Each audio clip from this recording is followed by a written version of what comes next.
စစ်တဲ့အာဏာသိမ်းတာက2025ဖြစ်ပြီးဒီနေ့ချိန်ဒီတိုင်းပြည်အာဏာကိုမရတဲ့တိုင်းပြည်မှာကြီးနေရရှင်လုံးမိဘပြည်သူများမင်္ဂလာပါခင်ဗျာမင်္ဂလာပါညီလေးမောင်စီပါဝင်မောင်စီရဲ့မိဘများကိုနော်မချက်မနစ်သက်တော်သူတွေကခွေးလို့ခေါ်ရင်ကြိုက်မလားဆိုတဲ့ဗီဒီယိုဖိုင်ညီလေးမောင်စီကိုလည်းတွေ့ပြီးတော့နော်ရှိသွားတာတွေ့ရတယ်ညီလေးမောင်စီမြန်မာတက်မတော်သားတွေကိုနောက်ပိုင်းမှာစစ်ခွေးလို့တက်ပြီးမခေါ်တော့ဘူးလို့ကျွန်တော်ဆရာချင်းပြောနေပါတယ်နော်ဟမ်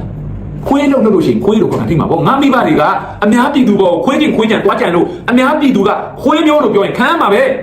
နော်ငါမိဘတွေတွားမလို့ပဲနဲ့ဘယ်သူမှပြောမှာမဟုတ်ဘူးဟုတ်တယ်နော်ရှင်းရှင်းလေးပဲလက်ရှိညီမကြီးမှာလူတွေအများကြီးရှိတယ်ဘယ်သူမှခွေးလို့လိုက်မခေါ်ဘူးစစ်သားတွေကိုဘာဖြစ်လို့စစ်ခွေးခေါ်တာလဲ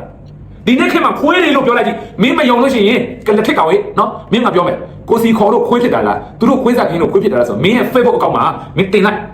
နော်မင်းတင်လိုက်မြန်မာပြည်မှာခွေးလို့ခေါ်ရင်ဘယ်သူတွေမြင်အောင်လဲဟဲ့လို့စာရေးရေးပြီးတင်လိုက်ကိုမင်းပဲအကောင့်မှာတင်ထားတယ်ဆိုတော့ချက်ကြော်ညာပေးနော်ငါတို့ကအဲ့ကောင့်မှာဝိုင်းကြော်ညာပေးတယ်နော်အဲ့တော့ပြည်သူတွေအမှဘာလာရေးနဲ့မစောက်ကြည့်ဟမ်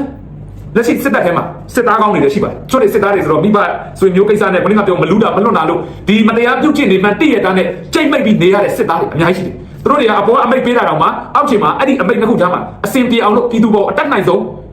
မဟုတ်တာမလုပ်ပြီးအောင်နေတယ်။မတရားတဲ့အမိတ်ဆိုရင်အောက်မှာအတက်မဝင်အောင်လိုက်လုပ်ပေးတယ်။အပေါ်နဲ့အောက်ကြားမှာသူတို့တော်တော်ဒုက္ခရောက်တယ်။အဲ့လိုလူမျိုးတွေကတော့စစ်သားတွေနော်ဒီမှာစစ်သားကောင်းတွေရှိပါသေးတယ်။ဒါပေမဲ့ရက်ွက်ထဲတော့မီးရှို့တို့ရဲ့အခုခုနေ့ကဆိုမှကြည့်လင်မယားနဲ့အလူလောက်ကိုသွားတာပတ်စံထုတ်လေးနဲ့ဆိုင်ကလေးနဲ့နှစ်အောင်လုံးဖမ်းထုတ်ပြီးမရလောက်တဲ့လူကိုလေချစ်မှာအခါမတိုင်းချင်တယ်ဟမ်လေလောက်တဲ့လူဒါသေကန်ပြစ်တက်ကန်နေတော့မယ်မူးနေတဲ့ကောင်တစ်ထည့်ကနေထွက်ပြေးလာလို့ဒါနဲ့ကတော့မင်းတို့မစက်ပေါက်ပြီးမပေါတော့ဟုတ်လားမလားဟမ်တစင်းသားကြီးမင်းအခုဆေးရမဖြစ်မင်းလည်းမိမရှိတယ်မလားမင်းမိမကိုကမင်းအရှင်းမှာမင်းကိုပိုင်းနားရိုက်ပြီးတော့လက်ကညှုပ်တုတ်ထားမယ်မင်းမိမကိုမင်းအရှင်းမှာကြုံးပြမယ်မင်းခံစားနိုင်လားဟမ်ခံစားနိုင်လားလို့ဟေးမခံစားနိုင်ဘူးမလားမခံစားနိုင်အဲ့ကောင်ကိုခွေးလို့ခေါ်တာနေရာများဟမ်တူလင်ကိုယ်တိုင်ပြောတာနော်ဒလိန်ပြောတာမဟုတ်ဘူးနော်ကြည့်